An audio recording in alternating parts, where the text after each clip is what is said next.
প্রিয় মাধ্যমিক শিক্ষার্থী বন্ধুরা, বাংলা বিষয়ের গল্প থেকে যে সমস্ত এমসিকিউ প্রশ্ন পরীক্ষায় আসে, আজকের ভিডিওটি সঠিকভাবে অধ্যয়ন করো।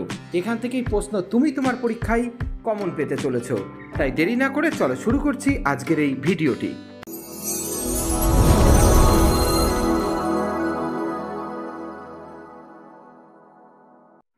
প্রথম গল্পটির নাম জ্ঞানচক্ষু। চলো দেখে নিই জ্ঞানচক্ষুর গুরুত্বপূর্ণ প্রশ্নগুলিকে।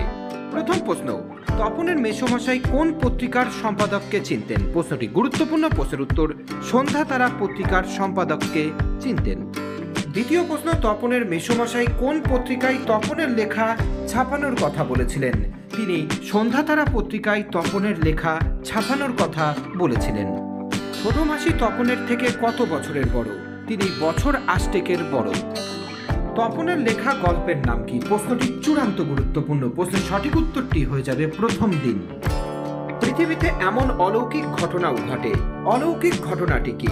প্রশ্নের সঠিক উত্তরটি হয়ে যাবে তপনের গল্প সন্ধ্যা তারা পত্রিকায় ছাপা হয়েছে, এটি অলৌকিক ঘটনা। জ্ঞানচক্ষু গল্পটি কোন গল্প সংকলন থেকে নেওয়া হয়েছে? প্রশ্নটি গুরুত্বপূর্ণ। প্রশ্নের সঠিক উত্তরটি হয়ে যাবে কুমকুম গল্প সংকলন থেকে নেওয়া হয়েছে। জ্ঞানচক্ষু গল্পের রচয়িতাকে? জ্ঞানচক্ষু গল্পের রচয়িতা হলেন আশাপূর্ণা দেবী। তপন তার গল্পটা কোন সময় লিখেছিল? প্রশ্নটি গুরুত্বপূর্ণ। প্রশ্নের সঠিক উত্তরটি হয়ে যাবে দুপুর বেলায়। তপনের মেসোমশাই পেশাগত দিক থেকে কি ছিলেন? প্রশ্নটি গুরুত্বপূর্ণ। প্রশ্নের সঠিক উত্তরটি হয়ে যাবে অধ্যাপক। কই তুই নিজের মুখে একবার পড়তো তপন শুনি বক্তাকে? এই প্রশ্নটিও চূড়ান্ত গুরুত্বপূর্ণ। কথাটি বলেছেন তপনের মা। আর সেই সুযোগেই দিব্যি একখানি দিবানিদ্রা দিচ্ছিলেন। সুযোগটি কি? সুযোগটি হলো গরমের ছুটি। কিন্তু কে শোনে তার কথা? তার বলতে কাকে বোঝানো হয়েছে? তার বলতে এখানে ছোট মামার কথা বোঝানো হয়েছে। তপন কোন বিষয় নিয়ে গল্পটি লিখেছিল? তপন গল্পটি লিখেছিল তার স্কুলে ভর্তি হওয়ার প্রথম দিনের অভিজ্ঞতা নিয়ে। প্রশ্নটি গুরুত্বপূর্ণ। তপন দুপুরবেলায় কোথায় বসে গল্প লিখেছিল? সে গল্প লিখেছিল 3 তলার সিঁড়িতে বসে। ঠাট্টা তামাশার মধ্যে তপন কটি গল্প লিখেছে? তপন গল্প লিখেছে 2-3টি। প্রশ্নটি গুরুত্বপূর্ণ। শুধু এইটাই জানা ছিল না, অজানা বিষয়টি কি? অজানা বিষয়টি মেশো একজন লেখক। গায়ে কাটা দিয়ে উঠল তপনের। তপনের গায়ে কাটা দিল কেন? তার গায়ে কাটা দিল নিজের লেখা গল্প পড়ে। যেন নেশাই পেয়েছে। কে কি নেশাই পেয়েছে? এখানে তপনের গল্প লেখার নেশার কথা বলা হয়েছে।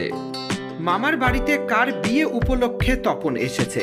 তপন এসেছে তার ছোট মাসির বিয়ে উপলক্ষে। মেশোর উপযুক্ত কাজ হবে সেটা।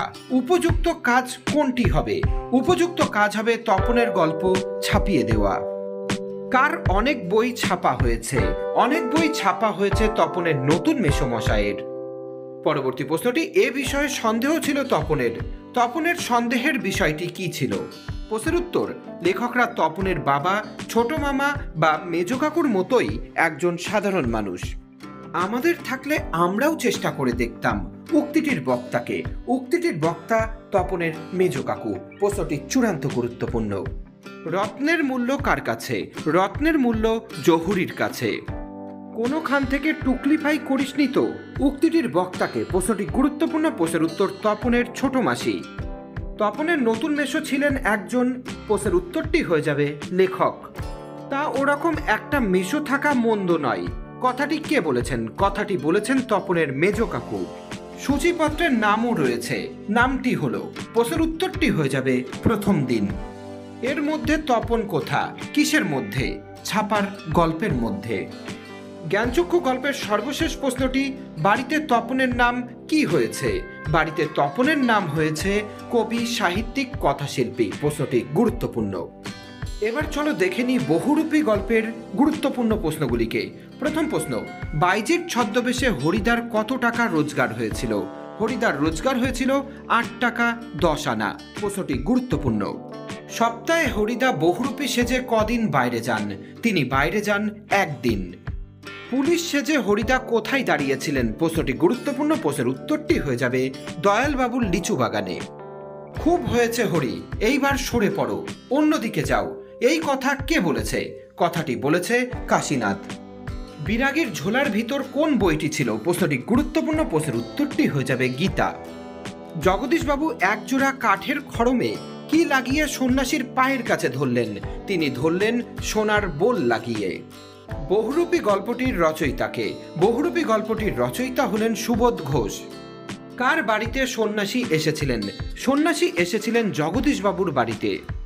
যারা বহুরূপীর সাজে হরিদাকে চিনতে পারে তারা কত টাকা তাকে বকশিস দেয়? তাকে বকশিস দেয় 1 আনা 2 আনা। বিরাগীর মতে পরম সুখ কি? তার মতে পরম সুখ সব সুখের বন্ধন থেকে মুক্ত হওয়া। সে ভয়ানক দুর্লভ জিনিস। দুর্লভ জিনিসটি কি? প্রশ্নটি গুরুত্বপূর্ণ। প্রশ্নের উত্তর সন্ন্যাসীর পদধূলি। দোকানদার হেসে বাইজিকে কত পয়সা দিয়েছিল? তিনি বাইজিকে পয়সা দিয়েছিল একটা সিকি। পাগলটা কি হাতে তুলে নিয়ে বাসের যাত্রীদের দিকে তেড়ে যাচ্ছিল? প্রশ্নের উত্তরটি হয়ে যাবে থান ইট নিয়ে। এই পাগলটি কিন্তু আসলে ছিল হরি বহুরূপী। বিরাগীর চোখ থেকে কি ঝরে পড়ছিল? তার চোখ থেকে ঝরে পড়ছিল জ্যোৎস্না। হরিদার গলার স্বর এ রকমেরই নয়, বক্তাকে? উক্তিটির বক্তা হলেন ভবতোষ। জগদীশবাবুর সম্পত্তির পরিমাণ কত ছিল? তার সম্পত্তির পরিমাণ ছিল 11 লক্ষ টাকা। হরিদার জীবন জুড়ে কি ছিল? হরিদার জীবন জুড়ে ছিল এক নাটকীয় বৈচিত্র্য। বাসের ড্রাইভারের নাম কি ছিল? বাসের ড্রাইভারের নাম ছিল কাশীনাথ। সন্ন্যাসীর বয়স কত? প্রশ্নটি গুরুত্বপূর্ণ। সন্ন্যাসীর বয়স 1000 বছরেরও বেশি। জগদীশবাবু কেমন স্বভাবের মানুষ ছিলেন? তিনি অত্যন্ত কৃপণ স্বভাবের মানুষ ছিলেন। সন্ন্যাসী এসে জগদীশবাবুর বাড়িতে কদিন ছিলেন? তিনি জগদীশবাবুর বাড়িতে ছিলেন 7 দিন। জগদীশবাবু বিরাগীকে কত টাকা প্রণামী দিয়েছিলেন? তিনি বিরাগীকে প্রণামী দিয়েছিলেন 100 টাকা। আপনি কি ভগবানের চেয়েও বড়? উক্তিটির বক্তাকে? উক্তিটির বক্তা হলেন হরিদা। কথাটি বলেছিলেন জগদীশবাবুকে। হরিদা পেশায় কি ছিলেন? হরিদা পেশায় ছিলেন একজন বহুরূপী। হরিদার বাড়ি কোথায় ছিল? হরিদার বাড়ি ছিল শহরের সবচেয়ে সরু গলির ভিতরে। ছদ্মবেশে সেদিন হরিদার রোজগার মন্দ হয়নি। কিসের ছদ্মবেশের কথা বলা হয়েছে? এখানে বাইজির ছদ্মবেশের কথা বলা হয়েছে। দুপুরবেলা আতঙ্কের হল্লা কোথায় বেজে উঠেছিল? আতঙ্কের হল্লা বেজে উঠেছিল চকের বাস স্ট্যান্ডে। হরিদার ঘরে মোট কজন আড্ডা দিত? হরিদার ঘরে মোট আড্ডা দিত 4 জন। জগদীশবাবুর বাড়িতে আগত সন্ন্যাসীটি সারা বছর কি খেতেন? তিনি সারা বছর খেতেন একটি হরিতকি। বহুরূপী গল্পের সর্বশেষ প্রশ্নটি, পুলিশরূপী হরিদা ঘুষ নিয়েছিল ক টাকা? হরিদা ঘুষ নিয়েছিল 8 আনা। এবার চলো দেখে নিই পথের দাবির গুরুত্বপূর্ণ প্রশ্নগুলিকে। প্রথম প্রশ্ন, গিরিশ মহাপাত্রের সঙ্গে অপূর্বর পুনরায় কোথায় দেখা হয়েছিল? তাদের দেখা হয়েছিল রেল স্টেশনে। দয়ার সাগর পরকে সেজে দি নিজে খাইনে, বক্তাকে? প্রশ্নটি গুরুত্বপূর্ণ। প্রশ্নের উত্তরটি হয়ে যাবে নিমাইবাবু। অপূর্বর পিতার বন্ধুকে? অপূর্বর পিতার বন্ধু হলেন জগদীশবাবু। জগদীশবাবু পেশায় কি ছিলেন? জগদীশবাবু পেশায় ছিলেন একজন পুলিশ। পলিটিক্যাল সাসপেক্টের নাম কি ছিল? প্রশ্নটি গুরুত্বপূর্ণ। প্রশ্নের উত্তরটি হয়ে যাবে গিরিশ মহাপাত্র। গিরিশ মহাপাত্রের বয়স কত? গিরিশ মহাপাত্রের বয়স 30 থেকে 32 বছর। এই প্রশ্নটিও গুরুত্বপূর্ণ। সব্যসাচী মল্লিক পেশায় কি ছিলেন? তিনি পেশায় ছিলেন একজন ডাক্তার। কাকাবাবু, এ লোকটিকে আপনি কোনো কথা জিজ্ঞাসা না করেই ছেড়ে দিন। কাকাবাবুকে? কাকাবাবু হলেন নিমাইবাবু। গিরিশ মহাপাত্রের ট্যাগ থেকে গন্ডা 6 পয়সার সঙ্গে আর কি বেরোলো? আর বেরোলো একটি টাকা। গিরিশ মহাপাত্রের চুলে কিসের গন্ধ ছিল? তার চুলে গন্ধ ছিল নেবুর তেলের গন্ধ। সব্যসাচী মল্লিককে কার সামনে হাজির করা হলো? সব্যসাচী মল্লিককে হাজির করা হলো নিমাইবাবুর সামনে। সব্যসাচী মল্লিকের চোখের দৃষ্টিতে কি প্রবেশ করতে সাহস করে না? তার চোখের দৃষ্টিতে প্রবেশ করতে সাহস করে না মৃত্যু। নিমাইবাবু কোন ট্রেনের প্রতি নজর রাখতে বলল? তিনি রাতের মেল ট্রেনের দিকে নজর রাখতে বললেন। অপূর্ব রাজি হইয়াছিল কার অনুরোধে? অপূর্ব রাজি হইয়াছিল রামদাসের স্ত্রীর অনুরোধে। কিন্তু বুনোহাস ধরাই যে এদের কাজ, বক্তাকে? প্রশ্নটি গুরুত্বপূর্ণ। প্রশ্নের উত্তরটি হয়ে যাবে রামদাস। বুড়ো মানুষের কথা শুনো, বুড়ো মানুষটি কে? এই প্রশ্নটিও গুরুত্বপূর্ণ। প্রশ্নের উত্তরটি নিমাইবাবু। তোমার চিন্তা নেই ঠাকুর। ঠাকুর বলতে কাকে বোঝানো হয়েছে? ঠাকুর বলতে তেওয়ারিকে বোঝানো হয়েছে। পথের দাবি কাহিনীটি কোন উপন্যাসের অংশবিশেষ? এটি পথের দাবি উপন্যাসের অংশবিশেষ। বড় সাহেব অপূর্বকে কোথায় পাঠিয়েছিলেন? বড় সাহেব অপূর্বকে পাঠিয়েছিলেন ভামতে। গিরিশ মহাপাত্রের চেহারা ও পোশাক পরিচ্ছদ কেমন ছিল? বেশ অদ্ভুত ও হাস্যকর ছিল। গিরিশ মহাপাত্রের চোখ দুটি কেমন ছিল? তার চোখ দুটি ছিল গভীর জলাশয়ের মতো। প্রশ্নটি গুরুত্বপূর্ণ। গিরিশ মহাপাত্রের সাথে অপূর্বর প্রথম কোথায় দেখা হয়েছিল? প্রথম দেখা হয়েছিল পুলিশ স্টেশনে। গিরিশ মহাপাত্রের ট্যাকে কি পাওয়া গিয়েছিল? তার ট্যাকে পাওয়া গিয়েছিল একটি টাকা ও গন্ডা 6 পয়সা। প্রশ্নটি গুরুত্বপূর্ণ। আপাতত ভামো যাচ্ছি বক্তাকে। উক্তিটির বক্তা হলেন অপূর্ব। আমি ভারী ধর্মভীরু মানুষ, কথাটি কে বলেছেন? প্রশ্নটি গুরুত্বপূর্ণ। উক্তিটি হল গিরিশ মহাপাত্রের। সে যে বার্মায় এসেছে এ খবর সত্য। সে কে? সে হল সব্যসাচী। বাবুজি এসব কথা বলার দুঃখ আছে।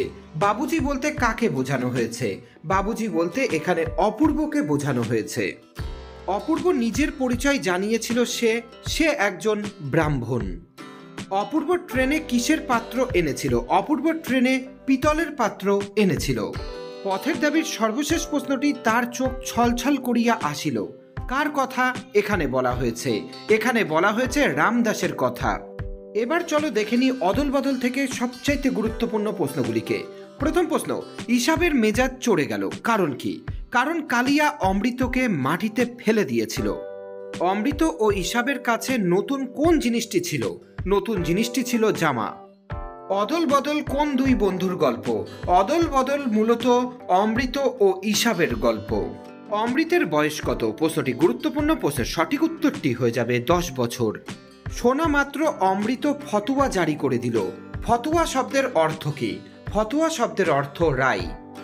ইসাবের জামার কতটা কাপড় ছিঁড়ে গিয়েছিল? ইসাবের জামার 6 ইঞ্চি কাপড় ছিঁড়ে গিয়েছিল। ইসাবের বয়স কত ছিল? ইসাবের বয়স ছিল 10 বছর। অমৃত কোথায় লুকিয়েছিল? অমৃত লুকিয়েছিল ইসাবের বাবার গোয়াল ঘরে। পরন্ত শব্দের অর্থ কি? পরন্ত শব্দের অর্থ হলো শেষ হয়ে আসছে এমন। হঠাৎ অমৃতের মাথায় একটা বুদ্ধি খেলে গেল। বুদ্ধিটা কি ছিল? প্রশ্নটি গুরুত্বপূর্ণ। প্রশ্নের উত্তর জামা অদল বদল করার বুদ্ধি। হোলির দিন দলের ছেলেরা অমৃত আর ইসাবকে একরকম পোশাক দেখে কি করতে বলেছিল? তারা এদের দুজনকে কুস্তি লড়তে বলেছিল। অমৃতের সঙ্গে কুস্তি লড়তে চেয়েছিল কে? কুস্তি লড়তে চেয়েছিল কালিয়া। অদল বদল গল্পের সর্বশেষ প্রশ্নটি, জামা অদল বদলের বুদ্ধি কার মাথায় এসেছিল? এই বুদ্ধিটি এসেছিল অমৃতের মাথায়। এবার দেখে নেব নদীর বিদ্রোহের গুরুত্বপূর্ণ প্রশ্নগুলিকে। প্রথম প্রশ্ন, প্যাসেঞ্জার ট্রেন কটায় রওনা হতো? রওনা হতো 4:45-এ। নদের চাঁদকে কত নম্বর ট্রেন পিছিয়া দিয়া চলিয়া গেল? প্রশ্নটি গুরুত্বপূর্ণ। প্রশ্নের উত্তর 7 নম্বর ডাউন প্যাসেঞ্জার। নদের চাঁদ কে ছিলেন? নদের চাঁদ ছিলেন একটি স্টেশনের স্টেশন মাস্টার। নদের চাঁদের কতদিন নদীকে দেখা হয়ে ওঠেনি? এই প্রশ্নটিও গুরুত্বপূর্ণ। প্রশ্নের উত্তর 5 দিন। বউকে 5 পাতার চিঠি লিখতে নদের চাঁদের কতদিন সময় লেগেছিল? নদের চাঁদের সময় লেগেছিল 2 দিন। নদের চাঁদ স্তম্ভিত হইয়া গেল, কারণ কি? কারণ নদী যেন ক্ষেপে গিয়েছে। নদের চাঁদের সঙ্গে নদীর কোন সম্পর্ক ছিল? নদীর সম্পর্ক ছিল সখ্যর। নদের চাঁদের কোথায় মৃত্যু হয়েছিল? নদের চাঁদের মৃত্যু হয়েছিল ট্রেনের তলায়। নদীর প্রতি নিজের পাগলামিতে নদের চাঁদের কি হয়? নদের চাঁদের আনন্দ হয়।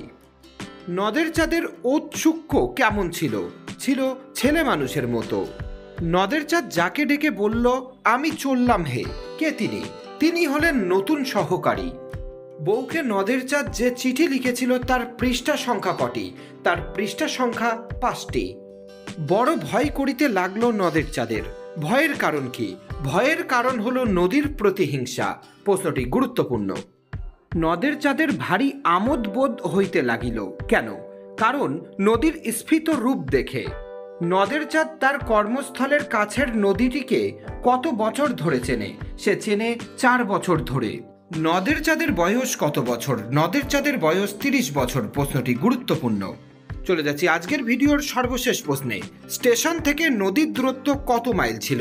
নদীর দূরত্ব ছিল 1 মাইল।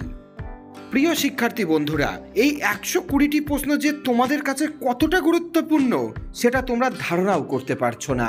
আমি তোমাদের বলছি প্রশ্নগুলিকে সঠিকভাবে অধ্যয়ন করো। গল্প থেকে যাই প্রশ্ন আসুক না কেন এর বাইরে আসবে না।